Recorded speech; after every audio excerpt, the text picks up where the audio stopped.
Welcome to Creator Academy, recognizing trends and producing content ideas. Today we are back with an awesome host of creators to talk to us about what it means to recognize the moments that you're in as a creator, what's happening more broadly in the gaming ecosystem, in the YouTube ecosystem, or even in the world around us, and how you can lean into that with your content, as well as how you just go about producing content ideas, how you ideate on a daily basis, on a weekly basis, and how you keep things fresh and entertaining for your audiences.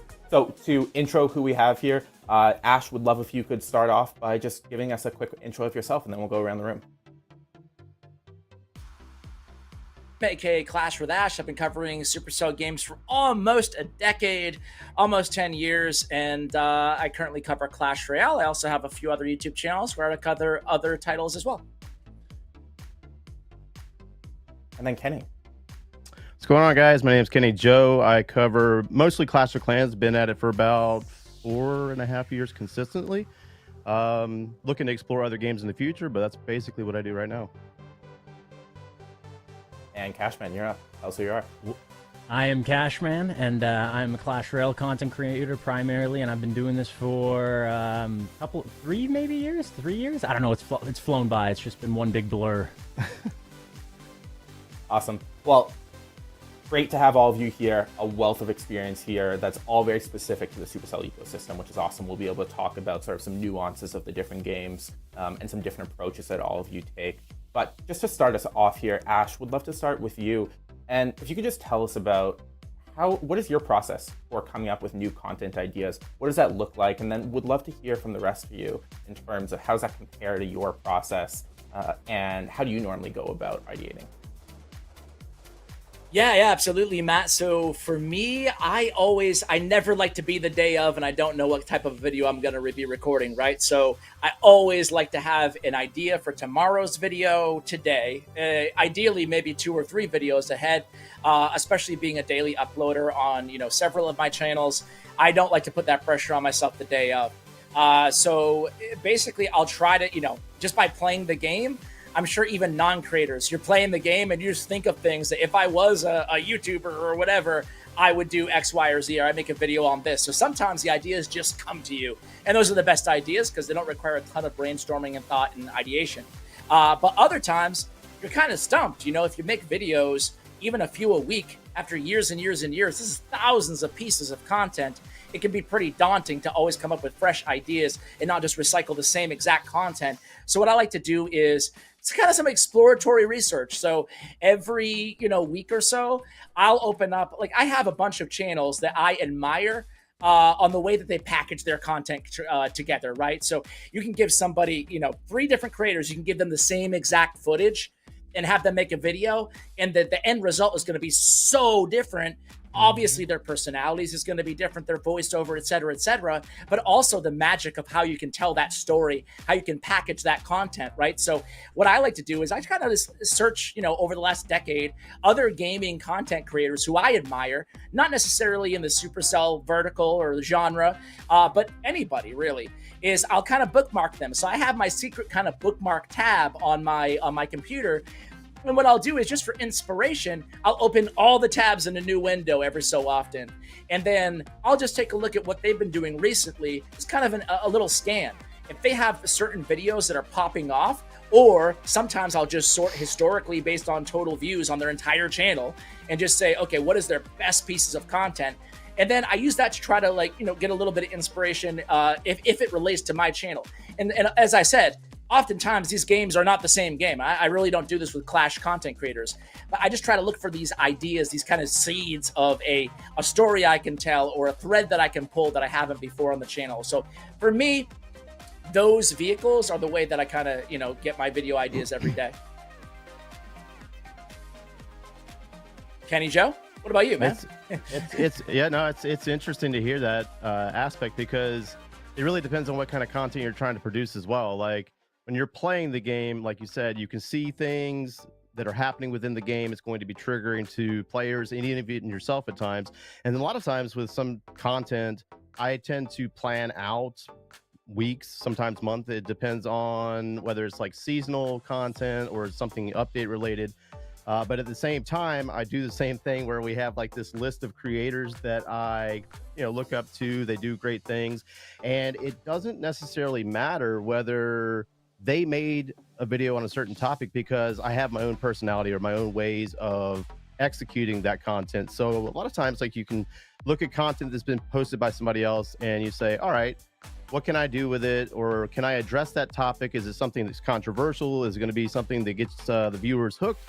Or my audience just might want to hear it. So when it comes to planning videos out, if I'm playing the content, like a Let's Play series or something like that, it's pretty set in stone. It's kind of a walkthrough throughout that entire level. But then when it comes to other pieces of content that's more update related, then I actually have to sit back, plan and stuff like that. Cash?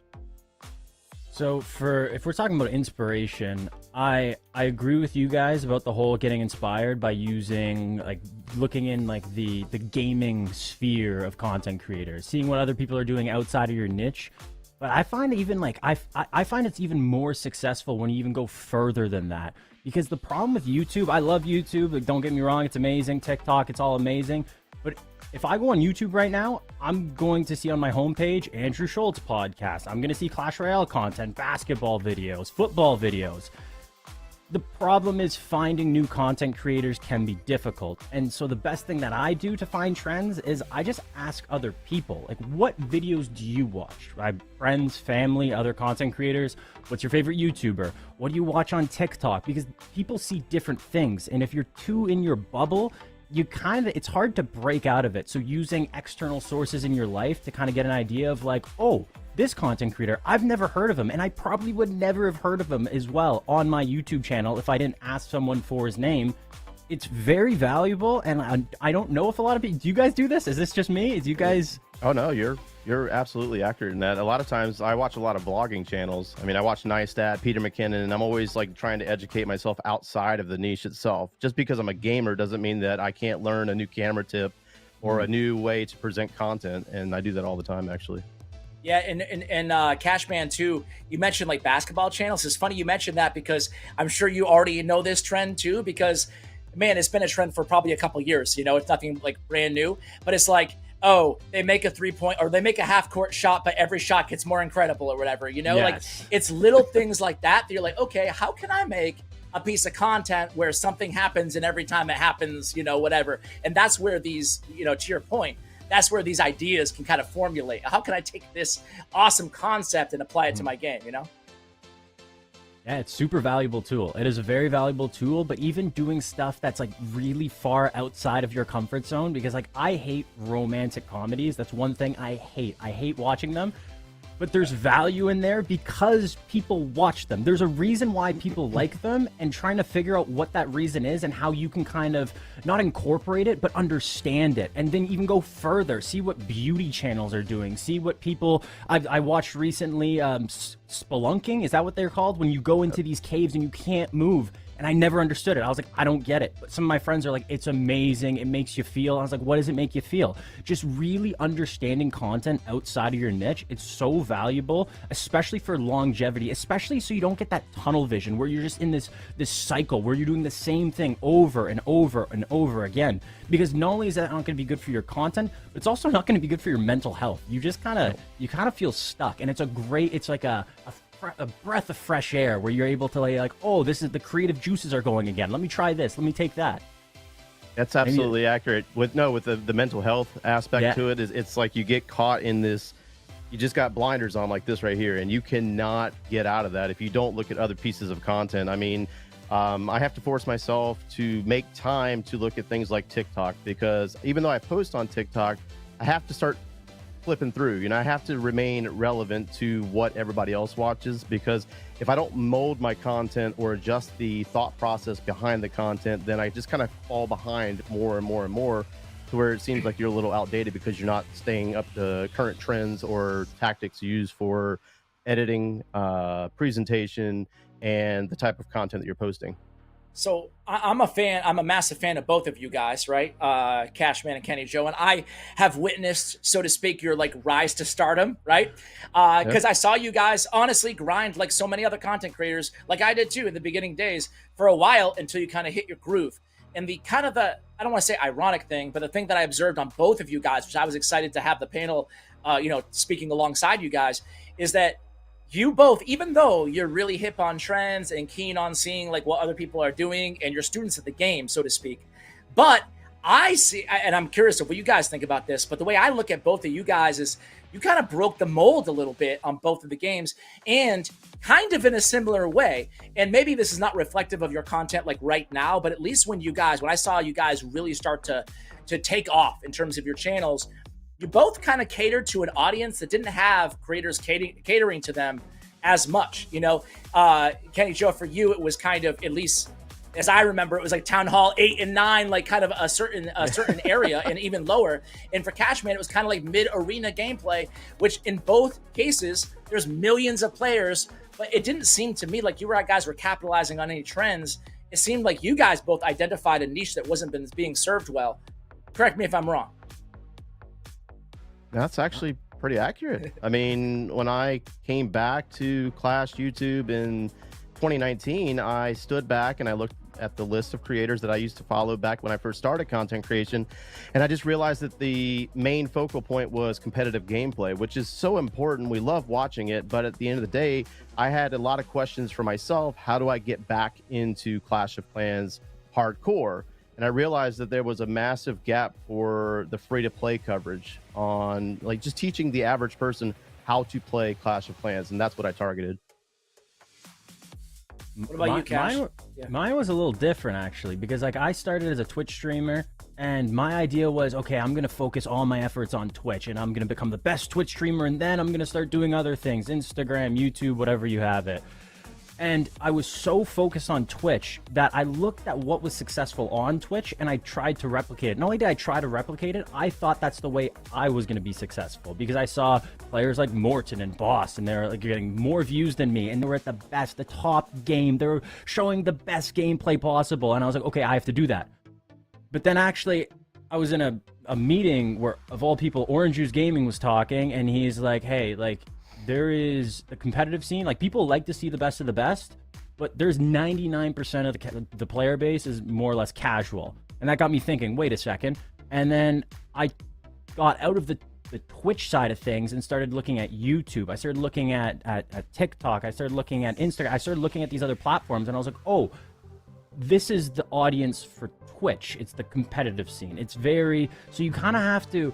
And once I realized that it wasn't all just like being the best, being the best, being the best, and that there was other avenues that I can kind of pursue, that's what I started doing. And a couple of just kind of tricks and of the trait, just trying to figure out like what people are searching for. Because when you're starting off, if you make best deck for Arena 12, best Mighty Miner deck, nobody's going to watch it. I don't care how good the video is. Nobody's going to watch it because there's a billion people doing that, and they already have that niche basically on lock. So you kind of have to figure out, okay, what are people not doing? What is something that people need? What is some value that I can give them? And there has to be a reason for them to care about you, especially at the beginning, because nobody cares about you when you just start off. You're just a face. You're just another content creator. So you got to give value to your community that you're starting to build. And that's kind of how I started. And the difference, though, is the value is different on every social media platform. It's not consistent throughout. Just because something does well on YouTube doesn't mean it's going to do well on TikTok, doesn't mean it's going to do well on Twitch. I don't even remember what the question was. Am I rambling? No, it was basically pointing out that you kind of served a niche that wasn't getting content, or like that shift to me is when I saw you like really start to take off in different platforms. Exactly. Was it? Yeah. What was your secret sauce? What was that value that you were able to lend as a creator? So on each platform. It sounds lazy, but I would just go on incognito mode and go on YouTube and then search up Clash Royale and see what populates, and then Clash Royale A, see what populates, Clash Royale B, see what populates, and I would click on, let's say, whatever it was, best deck for Arena 1 that showed up, and I'd click on it, and I looked at the videos, and I was like, yo, these videos stink. I can make something better. So then I did that, and then I started just trying to think of other ways to do that, and now we're going into the whole trends and content ideas. It kind of, at the beginning, what worked, and I felt like I had to keep doing what worked. And then when I actually saw even more success, and I think it was when I got out of Clash Royale, I was too focused on Clash Royale. And once I started getting out of Clash Royale, once I started seeing what other content creators were doing, other not even social media, but other media outlets were doing, that's when I started realizing, Clash Royale has been one way for the past 5 years. Is it bad? No, a lot of creators have had a ton of success doing it that way. But let's break the mold. Let's start doing stuff that other creators aren't doing. Let's start doing stuff maybe in a different way, just to differentiate yourself from all the other videos, just to make add a different value proposition to people. And that's when I saw even more success, being able to take these ideas and this inspiration from other outlets, but it has to be something you also like. You can't just do something. It's like, hey, Casey Neistat, he did a really good vlog. I want to do vlogs in Clash Royale. You gotta like it. You gotta be passionate about it. You have to be able to do it, but also do it better. Because I think inspiration's good, but if you just take a video and you're like, hey, this guy on playing Pikmin 4, he made a great video, I'm just gonna copy that concept and put it in Clash Royale, it's not gonna work. It's not going to work. You got to be passionate about it, number one, but you also have to do it better. Don't just copy, do better. Absolutely, because you can't, whatever works for you guys is not going to work for me. It just doesn't work that way. Even in the Clash of Clans space, there's certain creators that have certain niches locked down.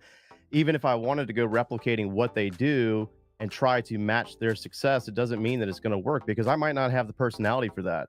And that's one of my big keys to success is my personality and how I applied it to the free-to-play player base back then. Obviously, now I'm starting to introduce different types of content and having some fun with spending sprees and stuff. But that's just because after a while, when you keep doing the same thing on repeat, it starts to really affect you mentally, and you just start feeling burnout to the point where you can't make content, or you have that writer's block, so to speak.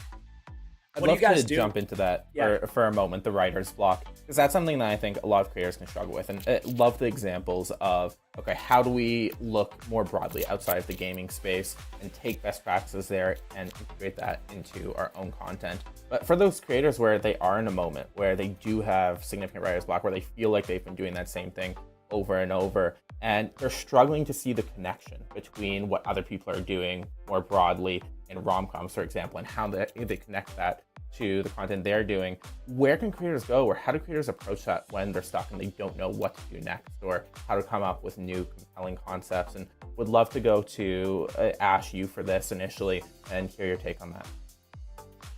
Yeah, for sure. The number one place where I get, if I'm at a roadblock and I have no idea what to make that day or whatever, or my video falls through and I'm stuck with no ideas, the best place to go for me is usually my comments. We actually spoke about this a little bit in tech rehearsal, and I think we all kind of agreed that sometimes your viewers give you the material that you need to make a video. For me, and everybody's a little bit different, but I like opinion-based videos. I like making videos just talking about the zeitgeist of whatever's going on in my game. And those are sometimes my most popular videos. And other times they're the easiest videos that I put out too. And oftentimes these comments will spur on these ideas. So like if everybody in your comments is talking about something, then just screenshot a bunch of those comments and I just make a video talking about what they're talking about, giving my own opinions, interjecting whatever. So, another strategy is going on to Reddit, basically taking these conversations that are taking place in the community already, and then making that into a video, making that into like a kind of a news type content. And again, for me, that's nice and easy to do. Also, sometimes you just need to take a day off, like especially if you're a daily uploader, sometimes it's better than just literally just plugging in your game and playing a couple matches and not having anything of substance there. Sometimes it's just best to take a day off, because what's inevitably going to happen is that's going to be a 10 out of 10 on your YouTube. You're going to get kind of upset and discouraged with yourself, and you're going to feel like you wasted your time anyway. So sometimes if you're really at that bang your head in a wall moment, then it's totally okay. Your channel will not die to take a little bit of time off and to come back with a much better idea that's really going to resonate with your audience. So yeah, that's kind of what I do. What about you guys? You want to hop in, Kenny? You have anything to add? Is he frozen? It's all good. I thought he was just doing his ventriloquism. Cash, what do you think on this one, man?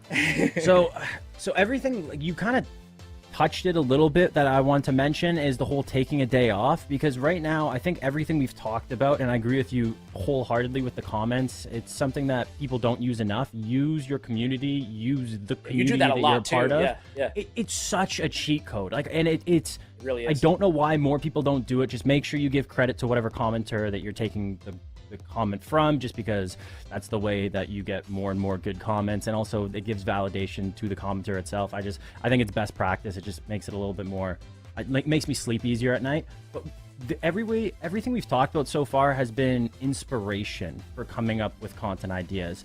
For the actual process of coming up with content ideas, I think the best way is basically exactly what CWA said, and that was take a step back.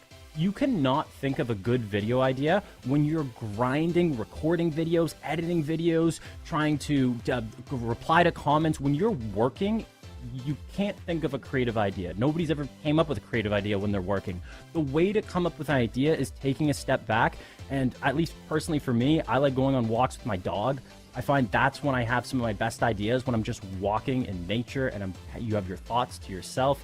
It's the same as on drives. Just turn down the music and start thinking, and just think and think. Take a nap. And a lot of times you'll think. You have to separate yourself from the world to really get those good ideas, or sometimes figure out an idea on how to do it well. Because sometimes you have an idea, it's a little seed, but just stepping back and just having this time to just kind of play it over in your head and be like, okay, what about this? What about that? Taking different angles, visualizing thumbnails, visualizing titles for it, visualizing different ways you can approach this topic or theme or concept. It is so crucial for the idea of producing content. And one little thing with content, it's always go, go, go, go, go, go, go. But like Ash said, there is value on just taking a step back. It could be as small as 20 minutes a day. more than enough. But just take some time back. I know people say meditation. I've never done it myself, but supposedly that helps. I don't know. Have you guys ever meditated before? Yeah, actually. I have. Really? Yeah, I actually recently started. I don't do it regularly, but I wish I did. My biggest It mistake, stresses me out. my biggest mistake in the first 3 years of content creation was just grind. I was not taking care of myself. I wasn't physically active. I wasn't studying anything. I wasn't like taking care of myself. Like you mentioned, you have to take a step back and do things that you love, and that's when all that inspiration starts firing back to you. For a while there, I started to feel like I was on a roadblock with Clash, and I just realized that I needed to do something different. So I did pick up meditation, and I did start going back to the gym again and physically training. I've also been doing language studies, practicing Spanish and stuff to try to get some type of something that's not game related to get me back into the game. I love the mention of sort of the pivot there, and also want to call out that there's actually some very different approaches on this call between all of you. Ash, you post almost every single day for a Clash Royale, compared to Cashman and Kenny. You post on a weekly basis, generally, perhaps a bit more, perhaps a bit less at times, but I try. With that can really change how you need to think about your ideation process. You have a lot more time in some ways to work on it, but it's also a lot higher pressure to make sure you get it right. If you're posting once a week and you've only got one chance to get it right, then you want to make sure that one's going to be successful. And so I'd love to hear about how do you think about the difference in how much value do you need to bring with ideas? How good do they have to be if you're going on a daily basis? How do you shift if you are going weekly? How do you think about it in that context? Because I know there are a lot of creators that do take different approaches with this, and would love to understand the dynamic of how that impacts the ideation process. So maybe going to you, Kenny, first, since you were just speaking about it and part of that pivot. How does your approach looking at content, posting on a weekly basis, compared to when you were maybe going more frequently than that? So the actual schedule is supposed to be 3 videos, long form videos a week. And that was cut back last year for a reason, because I was doing 6 videos a week and I was doing them all by myself. Like, it was all coming up with the idea, doing the research, planning, whatever that content was, recording, and then post-production. So I was spending easily 12 to 18 hours a day in the office, and it was leading me down a very bad road in the sense that I was missing out on family events. I was not attending, cookouts or things that we do locally with the community and stuff. And I just don't have the network of production that I wish I did. I would be able to post 7 videos a week if I had more of a team that could assist me with script writing and assist me with video planning and editing, et cetera, et cetera. So the philosophy behind content creation and how often I post is really just based on my own limitations. And that's something that I would advise to any creator that's starting out, is that at first you're going to be super hardcore, especially when you start seeing the subscriber count go up or the comments or the views on the videos. You're going to get addicted. I did in the beginning. I was super motivated to post content, but then the more you try to feed your viewers, the more you're taking away from yourself and your mental capacity to stick with it. And it's just an endless road to burnout at the end. So that was my philosophy on how often I post and the changes there. And then Tim, Cash, please jump in. I was just gonna ask, what was the question again? It was about the schedule and taking risks with ideas. Is that correct? Yeah, in particular with this, some creators look to post frequently, where maybe they're posting every second day or multiple times in a week, and they need to ideate a lot more frequently with that. You can't necessarily really try to hone in on that perfect idea for every week. And so curious about how creators should approach that when they are going on a more consistent cadence of content. How do they think about ideation and being able to ideate on very quick cycles versus creators that are looking to post less frequently, maybe once a week, but where they need to make sure they really get that concept right because they only have one chance? Okay, I think I understand. So the one thing with the whole, hey, putting so much pressure on, hey, this idea that I have, it has to be amazing. It has to be amazing. Not only does it have to be amazing, but it has to be amazing right now, is a dumb idea. It's a dumb thought process, because a lot of times you'll have an idea and you'll make a video with that idea, and it's a 10 out of 10. It flops. It's not good. But that doesn't mean the idea itself isn't good. Sometimes you just have to tweak it a little bit or pivot or just learn from, okay, there was good things about this video and bad things about this video. It's the whole process of being a creator. Just because you fail in a video doesn't make you a failure. It's actually good. Failure is good. And like, a lot of people get discouraged when they have a 10 out of 10 video and it's like, oh, this idea, people don't like this idea. It's a bad idea. I'm never going to do anything like this again. I'm never going to even take risks again. When I see a 10 out of 10, it's just room for growth. And that's why I think people should take it instead of a negative where they're like, oh, 10 out of 10. That means never do again. No. Just do it again, but just do it better, or just take components of that and try to use those good things to make your other videos better, and then try to avoid the bad things. And then I think that was the question, right? Yeah. Is there a part two? I'd love to drill into that a bit more, actually, though, what you just mentioned, Sure. because we've been talking a lot about sort of early positioning and how to ideate, but not necessarily how to evaluate where those ideas actually good one. You just mentioned that a video can underperform. It can be that 10 out of 10 video, but that the idea could have been a good one. And so I'm curious how you try to pull that apart and recognize when the idea was a good one, but maybe the execution was wrong, where there was something wrong with the approach for the video. And so how do you evaluate what worked and what didn't in terms of ideation? Well, it's hard because sometimes, like, when you make a video, it's not a video for everyone. Where, like, a lot of times, like, if I make a video for, I don't know, best decks for Arena 6 and 7 and 8 in Clash Royale, it's probably going to be a 10 out of 10 because it's not a video that... Oh.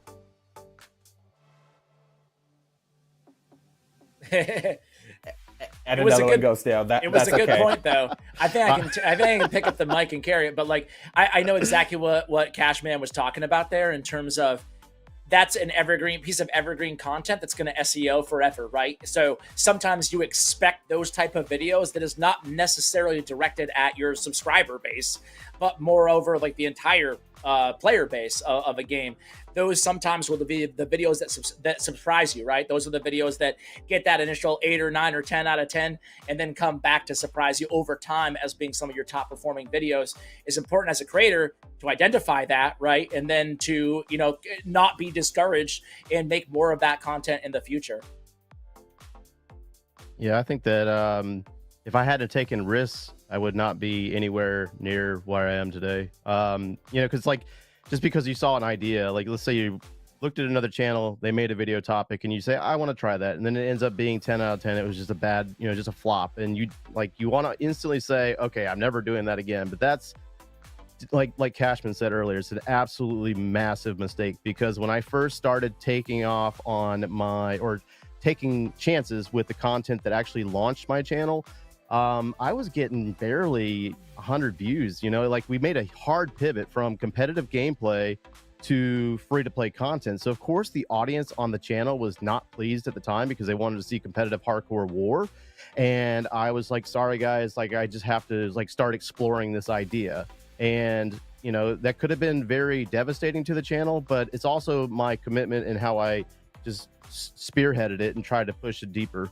And I got there might have been a little bit of luck involved there with the way we did it, but challenging the ideas and sticking with that content. So if you have a content idea that you want to try out and it doesn't work out, then one of the good options would be to have like a significant other or a friend look at the video and take their feedback. Just give them a chance to watch it and see what their reaction is, because your friends and your family are going to probably be very blunt with you and a little bit more than what the content or the comments section might be for you. But don't be afraid to take risks and try new things.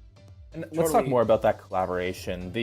Like you mentioned, you can go to friends or family to get initial feedback on content. But I'm curious about if any of you work with other content creators ever to collaborate, to bounce back and forth on ideas, to brainstorm, or to get feedback. Go for it, Kenny. Yeah, so I speak to a handful of content creators frequently. Clash Bashing and I are really close friends. Like we've hung out in real life, met his family and stuff, but we also talk about, the ups and downs when it comes to the content. And it's important to have another outside perspective within the same niche because they understand the things that you're going through. Now, when it comes to actually collaborating with videos themselves, it's kind of hard to do because our schedules are a little different.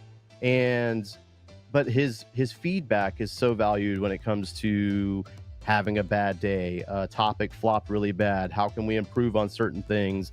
And but yeah, I highly recommend like reaching out and talking to other creators if they're willing to respond, and just build meaningful relationships, not necessarily just about getting ideas for videos. Like if you make that friend, they're going to be there when you're up and then when you're down on the content as well.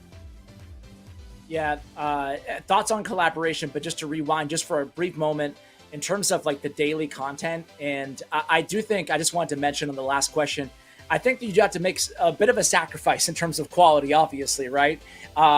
It's something that it's ironic. Back before I went full-time content creation, when I had a 9-to-5 back in like 2015, 2016, but I was still doing YouTube essentially full-time as well, I found it actually easier, oddly enough, to come up with video ideas every day, because to Joe's point and to Cashman's point, I had that time away from everything where I was able to basically, while at my day job, kind of think about, okay, what am I going to do tonight or tomorrow or whatever. But now I don't have that time. So I think it is important, to their point earlier, to carve out that time every single day. I'm sure every content creator in the chat watching right now, and certainly on this panel, has like either a note thing in their phone or anywhere that they jot down ideas, because if you're anything like me, you forget half the ideas that come to you like within your day-to-day outside of content. But all my best video ideas come when I'm not in front of the desk as well. And in terms of daily content as well, I'm not good at much when it comes to YouTube. I'm not really a great player. I really don't understand the intricacies of these games. I see like OJ in the chat. I'll never be an OJ, right? I'll never be someone who's able to dive in and really understand at a granular level, you know, again, like the really niche strategy themes of any game. I'm also not the most entertaining in the world. So it's like, okay, what niche can I have in these games? So one thing I am good at is coming up with video ideas all the time, right? Like I never have a shortage of video ideas. So that's kind of what oriented me towards daily content. Hey, at least I can come up with a million ideas. I got that going for me. So maybe I'll do that for a daily cadence, and then building a team around you as well. Because I only spend personally around like maybe about 2 hours a day on content. To the second question, to the collaboration, it's massive. I mean, it's a massive strategy for me. My entire Clash Royale channel, I would say 90% of my content is collaboration. It's bringing a pro on or another content creator on. On my Raid channel, which I upload every day, I collaborate maybe 20% of my content.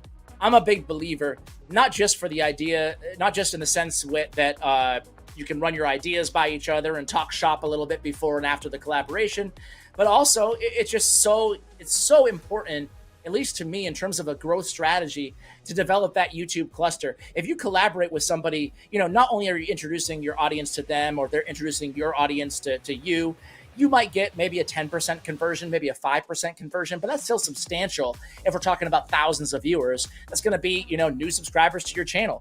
It's a great opportunity. But the real hidden magic, if you will, to collaboration is aside from all those amazing benefits that you can get in terms of ideation and stuff like that, is you will be more likely to be recommended in their content if you can develop a strong YouTube cluster on YouTube.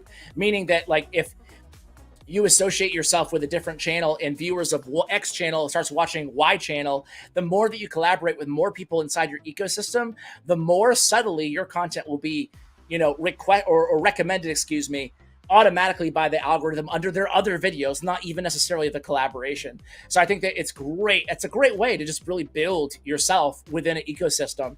And it's also a great way to meet other people and kind of really just stay in tune with the zeitgeist of whatever's going on in your game. Cashman, welcome back. Oh, my bad. Almost welcome back. I don't know, Matt, did you have any follow-ups there or anything, or?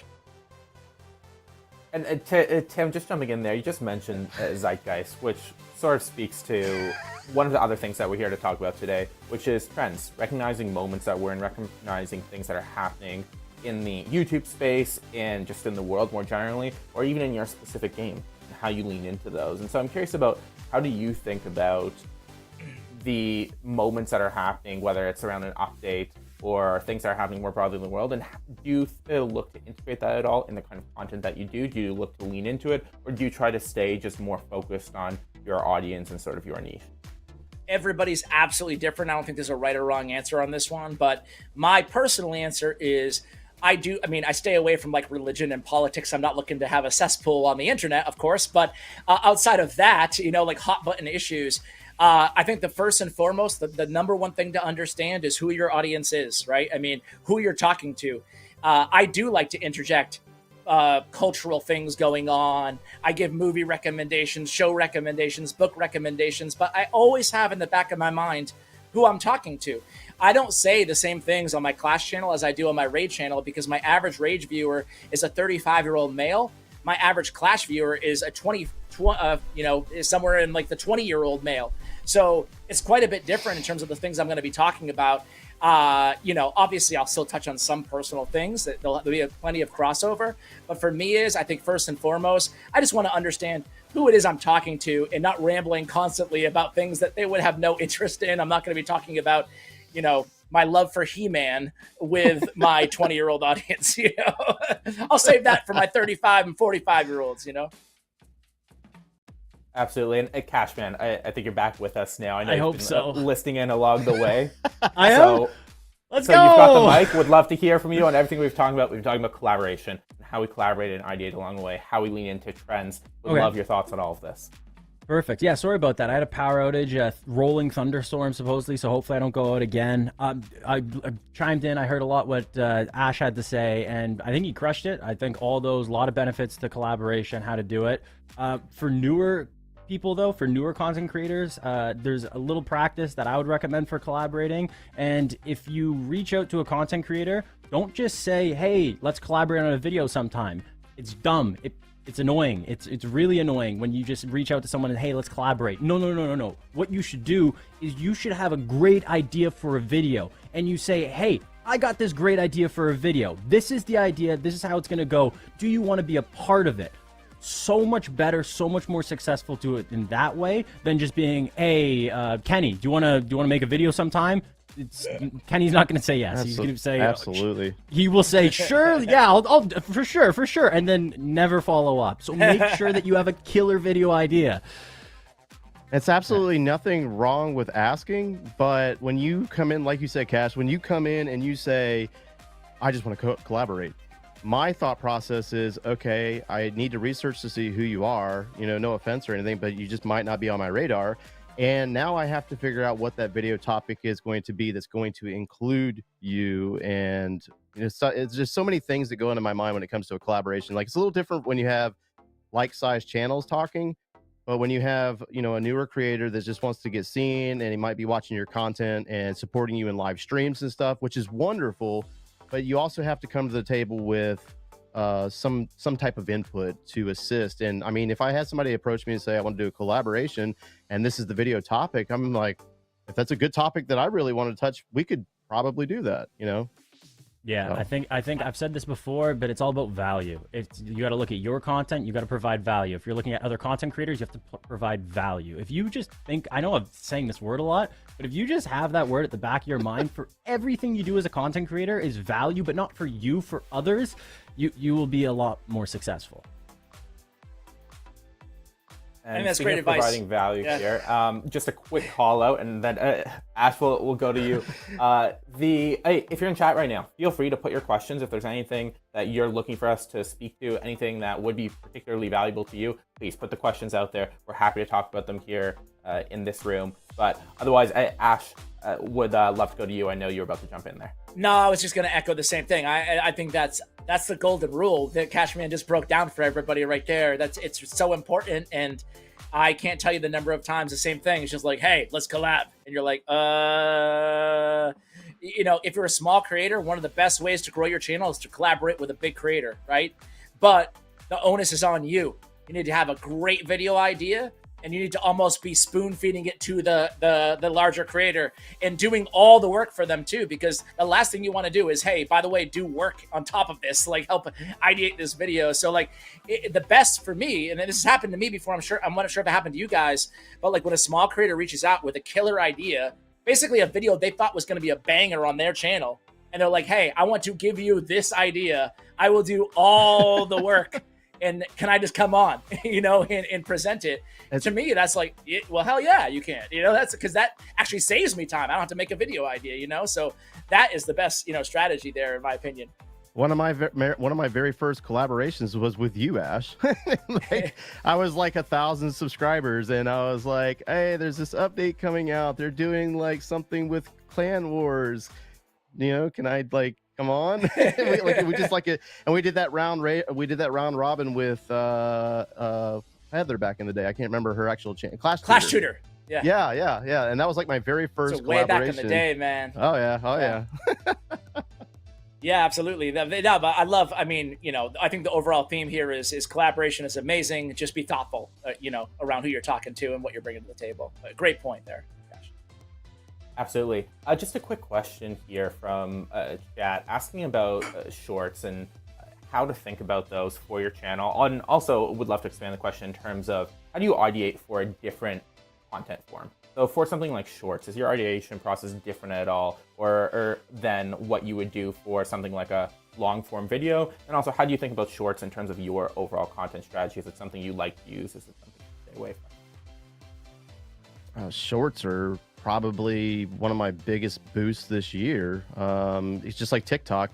So when you look at TikTok and you say, how can I apply Clash of Clans to TikTok? Well, then experimenting with shorts on YouTube is why we started posting on TikTok, because it was just like the long form. The way I look at long forms is that they need to be informative, they need to provide value, and they need to be straight and to the point at a certain length. Obviously, around 10 minutes if it's worth that much content. But when it comes to shorts, you're trying to pack in that long form content into a 30-second to 50-second package. So when it comes to shorts, there's a strategy there. It's just like we just tried different things. It's just trial and error. If it's not your primary content, it's just essentially trying new things and seeing what happens. It's not necessarily going to hurt you or anything. I just look at the idea itself. I look at the concept. If you can make a YouTube video out of that concept, then make a YouTube video out of that concept. If that concept is more like a SNL skit where it's like a little bit more of a bit, where you can get it to that 1 minute mark and it's going to be better in that version, then make it as a short. I don't know if technically you could probably do both, and I don't think that's a bad idea, just because you can use, if you make a long form piece of content and a short form piece of content on the same concept, you can almost do this like natural kind of flow where a lot of time with short form content, you get more natural viewership, where you can then use a call to action at the end and say like, hey, if you enjoyed this piece of content, you can go look at my long form piece of content on this same concept. And if they enjoyed that short form piece of content, most likely they're going to want to see more of it, and then they go to the long form piece of content. So I think it's not about risk. I think it's about selecting the concept in the appropriate form. Does that make sense? I want to chime in real quick because I have so many questions, but I want to lead it off by asking both of you guys, want to pick your brains on short form content. Do you ever record two pieces of content at the same time, or is every short go in recording the short and every long form you're recording the long form and just focusing on that, not double dipping, so to speak? I got a bad perspective on this, but I don't know if it's the right perspective. I find when people there's no right or wrong. Yeah. So like I just find it lazy.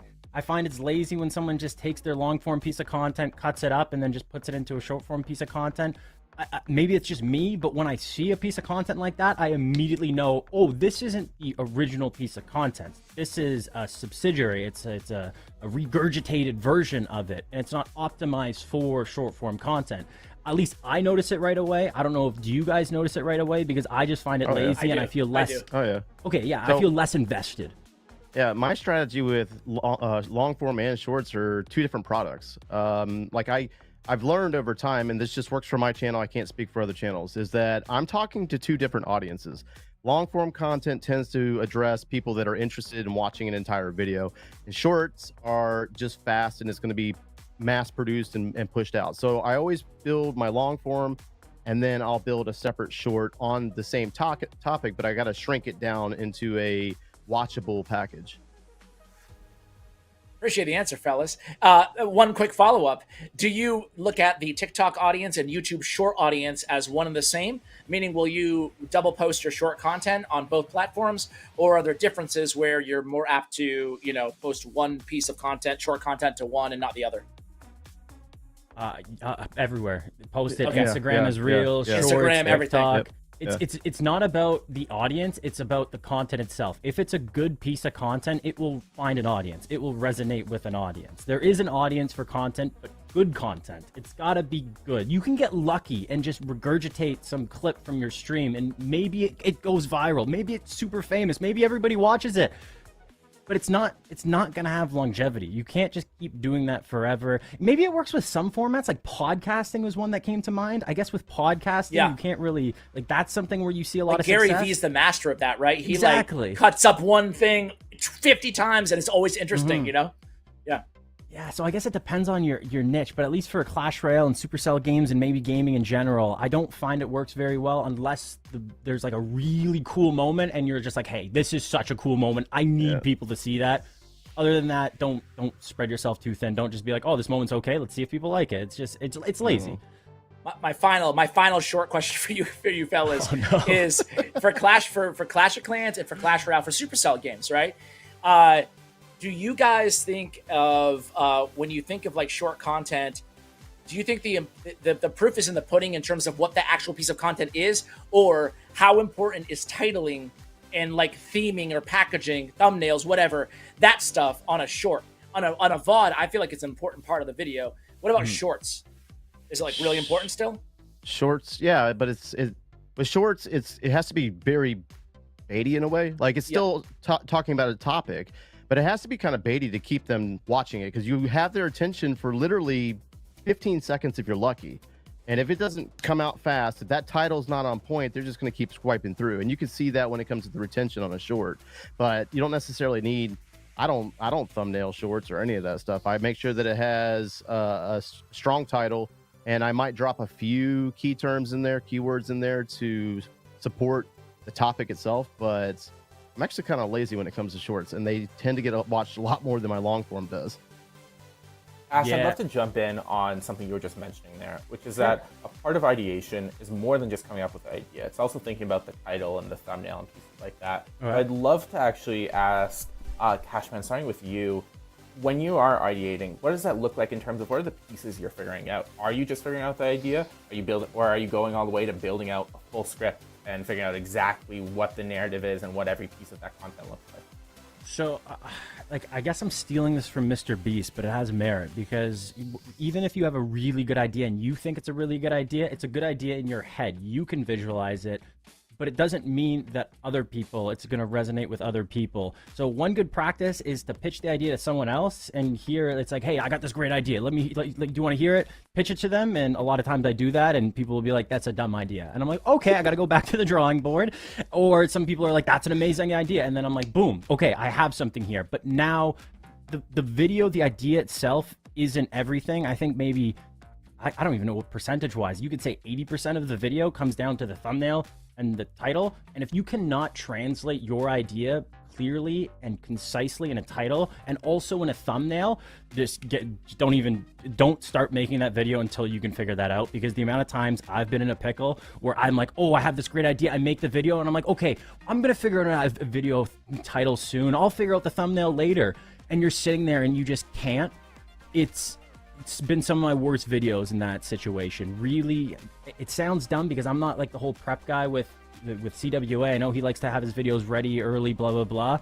But before you start making a video, make sure you have an idea for a thumbnail, idea for a title. Even if you're on your phone, you can have like these, like at least on my Samsung, I could draw on my phone, and sometimes I'll just do a rough sketch on my phone of like at least an idea for a thumbnail, where the words are going to be, what the picture is going to be, what the gameplay is going to be, what icons, assets I'm going to use, and then also titles, super important. Yeah, absolutely. I think I plan the thumbnail and the title before I ever start researching the topic. Even if it's a topic that I know very well, I still have to go back and make sure that there was no changes on stuff. But then it also depends on the type of content or the video that I'm making, because not every video is the same. Not everyone's going to be educational. Not everything's going to be entertainment value based. Sometimes it just like Ash makes some of those, state of the game videos or just talking type videos. Those aren't necessarily planned as hardcore, but if I'm making a tutorial, I'm probably going to write out a script outline and have a good set of talking points before I ever start recording it. So it just depends on the content too. Yeah, I never script, but I almost always bullet point, especially on like those type of videos. But I mean, I'm the same answer as both the other fellas on the panel here. It's just, I like to have my video title, maybe not even thumbnail, but my video title, I need to have that ahead of time, because as I said, I think to the answer on the very first question of the panel is that you can give like 50 creators the same exact video content. Let's just to keep it basic, let's just say it's a 3-star in Clash of Clans or something, right? And think about all the ways you can theme that video, and it's going to have a dramatic, I can't overstate the effect it will have on how that video performs, is how you tell the story of that 3-star attack. It could be the most devastating 3-star attack of all time. It could be, this is why Hog Rider's a problem in Clash of Clans. It could be like, there's so many ways that you could theme that, and it's going to have a massive impact on the videos, at least in my experience, on the video's performance. So I might ideate like, hey, I want to do a video on this, champion on my raid channel or something. But it's not good enough for me, at least. I feel like my edits and my quality cannot carry me so much that I need a really good theme, a really good sell on the title, right? So I need to put a lot of thought into, okay, it's one thing to say this card is OP, this troop is OP, this attack is awesome, you won't believe X, Y, or Z. It's another thing to just sit there and take 10 minutes and only think about what are other ways that I could tell this story, and those are my greatest successes in videos, just trying to think a little bit outside the box. And in terms of extending those ideas, we've talked about ideating for a single video or a single piece of content. But some of the most successful content for a lot of creators are their series, where it's something where they can come back to it, they figure out what works, and then their audience knows what to expect week after week, or however often you may be posting that. I'm curious about how you come up with those, or if you like doing that kind of content. Do you like that kind of content where you do find a theme and series that works and you come back to it? Or do you like to keep it fresh consistently? And if you do go after a series, are you going after that intentionally? Or does that sort of just happen after a piece of content has performed well and you see if you can come back to it? And would love to start with Cashman here and get your take on this. For like finding out if a piece of content should become a series, I think the best way to do it is just look at the comment section. If people are saying, hey, part two when, part 2 now, part 2 or Larry dies or anything along those lines, that's a good indicator. It's like, oh, this is good, people want more of it, let's make more videos about it. But this is where it gets interesting, at least for me, because I don't like doing too much of it. Even if you're on I have a series called Overrated, Underrated, and I think it's at like part 19 or something along the lines, and people are like, more.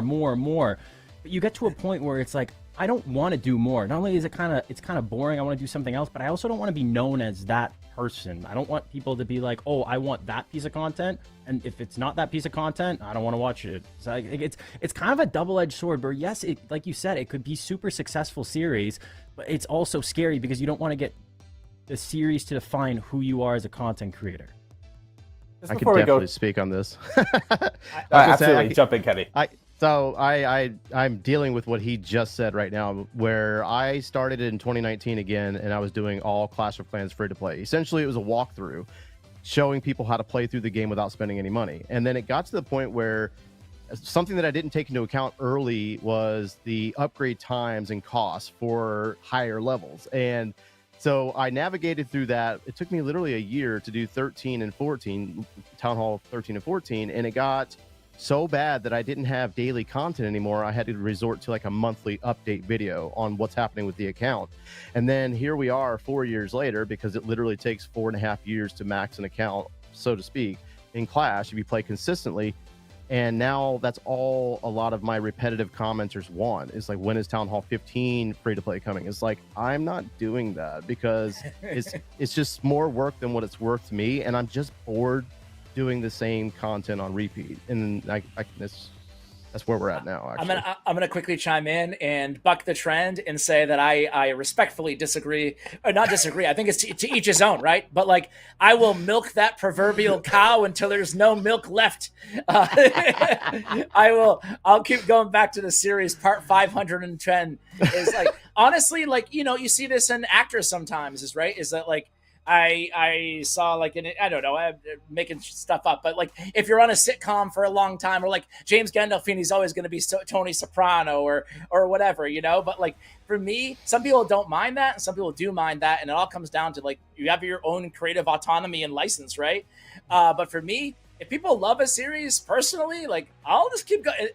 You know, with the exception of Joe's point, right? Like if it's going to take me too much time or money or whatever, and I can't do that, like from a technical, you know, standpoint, of course I'm not going to do it. But like Cashman, like I like your overrated, underrated series. I want you to bring it back, bro. I mean, like, so yeah, dude, I kind of, you know, I think to each his own, right? Or her own. Like, I think that for me, I don't mind. I like taking my best content and trying to make a series. What I try to do, to Cashman's point, is I try to bait my audience. Would you like to see more of this? You know? And then if they do, I'll screenshot all those people. And then when I announce it's going to be a series, I'll be like, you asked and you receive. And I'll like flash all the comments and make it a big thing, you know? So yeah, I mean, again, I think there's no right or wrong answer here, obviously. That's interesting, Ash. So you're very much relying on that feedback to see, okay, it doesn't make sense to do more of this. I'm curious, Cashman, though, going back to the genesis of that overrated, underrated series, did you do that with the intent of, hey, I want a series on my channel, I want something I can come back to? Or was that just a single video idea and then you were surprised by the impact of it and decided to come back to it? So yeah, it wasn't even my idea. It was just someone in the comment section was like, hey, you should do overrated, underrated Clash Royale cards edition. And I said, oh, that sounds like a fun idea. Let's do it. And I did it and had no intention of doing multiple of it. Honestly, I didn't even think it was good. I was like kind of not feeling well that day, and so like I was just kind of playing with it, and I happened to just the day before watch UFC with my buddies, and Bruce Buffer was there, and he was over the and still fighting in the red corner, and so I was like, oh, let's like add this little funny for like channel my inner Bruce Buffer. So I thought it was funny, I thought it was cringy, and I thought it was dumb. But then it resonated with people for some reason, and people wanted more and more and more, and then I have to give the people what they want. And so part 19 later, we're here. You know who's really good at that is Havoc Gaming. You guys, I'm sure you're familiar with his channel, but he's good at going back to the well and making things feel fresh every time, you know? Like, he has a lot of part whatevers, you know? So shout out to Havoc. Love that. We are unfortunately coming to an end here, but I'd love to go around the room just one more time really quickly and get your number one tip. It can be something we talked about already during this conversation. It can be something new that we haven't chatted about. Your number one tip for how creators should think about their ideation process and coming up with content ideas. Starting with you, Kenny, here. What is your number one tip? And then we'll get a quick one from you. Number one tip is have fun, be yourself. If you're just looking at other content creators and basing your content off of what they're making, you're going to run into a roadblock. Love that. Ash? I would say don't be afraid to take inspiration from others, but also don't be afraid to take chances. Awesome. And Cashman, close us out. Don't be scared of yourself. Don't be scared of being alone. Don't be scared of going to a place where you can just be by yourself with your thoughts, because that's where the creative process starts. When you're alone, when you're on a walk, when you're working out, when you're in the forest camping. Don't be scared of yourself. You got a lot of knowledge up here. Use it. Perfect. This has been an awesome conversation. Thank you so much to all of you for joining us. We hope that the viewers at home enjoyed it, and we'll be signing off. See us back here next month for another one of these. Thank you, everyone. Bye. All right. That was fun. Thanks, fellas. That was a good chat.